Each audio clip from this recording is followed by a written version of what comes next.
Something breaks. Could be anything.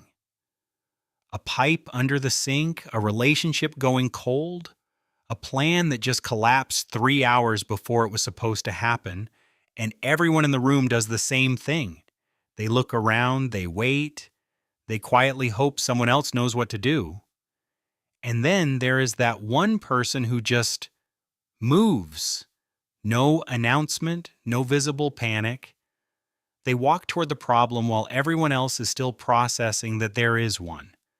And something about watching them do that makes you feel two things at the exact same time: relief and a quiet question you have never quite been able to answer. What do they have that you don't? Most people call it experience. Some people call it confidence. But here's what almost nobody thinks to ask: where did it actually come from?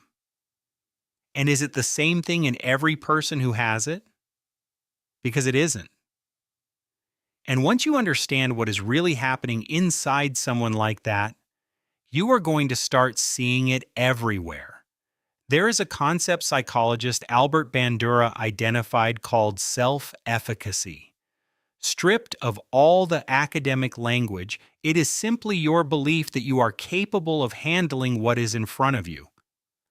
Not a general optimism, something much more specific than that. It is the quiet internal sense of, I have handled things before, and this thing in front of me is handleable. Bandura found that this belief alone changes everything.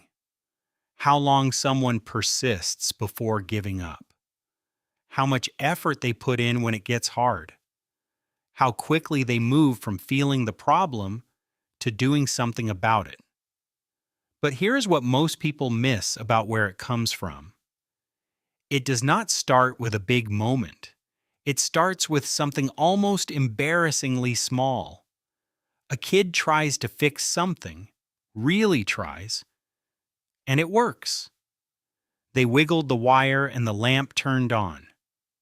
They rebooted the computer and the screen came back. Something that was broken became not broken, and they were the reason. That moment does something to them that has nothing to do with the lamp. It rewires how they see themselves in relation to problems entirely. Suddenly, the world is not just something that happens to them. It is something they can reach into and change.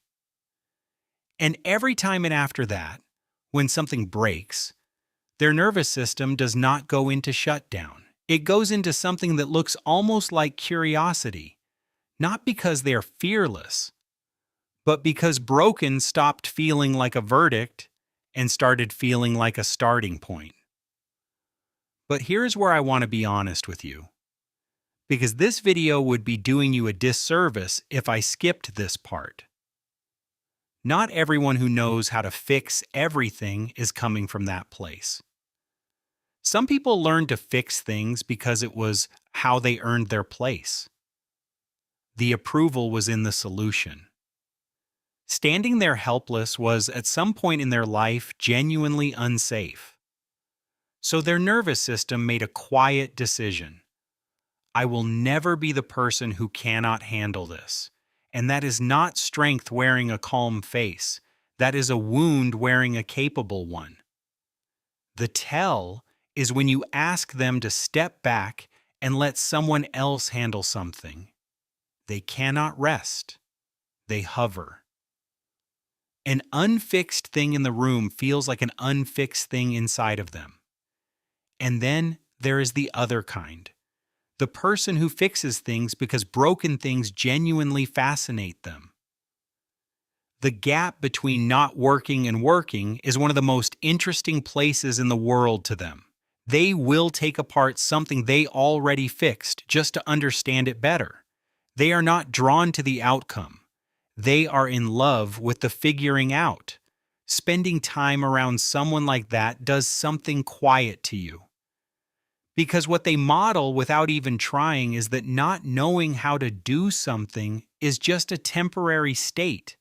That uncertainty is not a wall. It is just the part that comes before understanding. And that is a very different relationship with the unknown than most people were ever taught to have.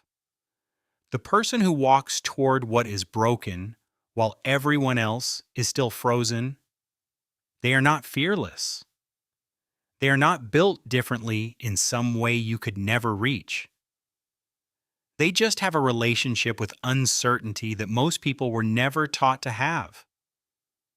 And somewhere inside them, usually in a moment they have long since forgotten, something small broke, and they fixed it, and the world quietly told them, "You are someone who can do that." That is all it ever was, a moment and the belief that followed it. If this felt like it was describing someone you have spent years watching, or something in yourself you have always sensed but never named, that is worth sitting with. Thank you for watching, and be sure to subscribe because more content like this is on the way.